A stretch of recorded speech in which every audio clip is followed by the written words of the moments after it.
നിർത്തണം എരപ്പാളികളെ. നിന്റെയൊക്കെ ശബ്ദം പൊങ്ങിയാൽ രോമത്തിന് കൊള്ളുകലെന്റെ. നന്ദഗോപാൽമാരാർക്ക് വിലയിടാൻ അങ്ങ് തലസ്ഥാനത്ത് ദില്ലിയിലും ഒരുപാട് ക്ണാപ്പന്മാര് ശ്രമിച്ചു നോക്കിയതാ. നാസിക്കിലെ റിസർവ് ബാങ്കിന്റെ നോട്ടടിക്കുന്ന പ്രസ് ഉണ്ടല്ലോ, കമ്മട്ടം, അതെടുത്തോണ്ട് വന്ന് തുലാഭാരം തൂക്കിയാലും മാരാരിരിക്കുന്ന തട്ട് താണു തന്നെ ഇരിക്കും. മക്കളെ, രാജസ്ഥാൻ മരുഭൂമിയിലേക്ക് മണൽ കയറ്റി വിടല്ലേ. അല്ല മിസ്റ്റർ മാരാർ, തെറ്റിദ്ധരിക്കരുത്.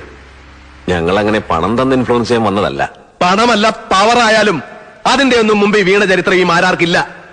ഞാൻ ഏത് കേസ് വാദിക്കണം, ഏത് ഏറ്റെടുക്കരുത് എന്നുള്ള കാര്യങ്ങളിലൊക്കെ നിർദ്ദേശം തരാൻ നിന്നെയൊക്കെ ഇങ്ങോട്ട് അയച്ച മണപ്പള്ളി ഭാസ്കരനോ പവിത്രനോ ആരായവൻ? ദേവേന്ദ്രൻ അച്ഛൻ മുത്തുപെട്ടരോ? പോയാ ചെറ്റയോട് പറഞ്ഞേക്ക്, മാരാരി കേസിൽ അപ്പീർ ചെയ്യുകയും ചെയ്യും, മേനോൻ സാറിനെ പുല്ലുപോലെ ഇറക്കിക്കൊണ്ട് വരികയും ചെയ്യുമെന്ന്. എന്നെ വിളിച്ച്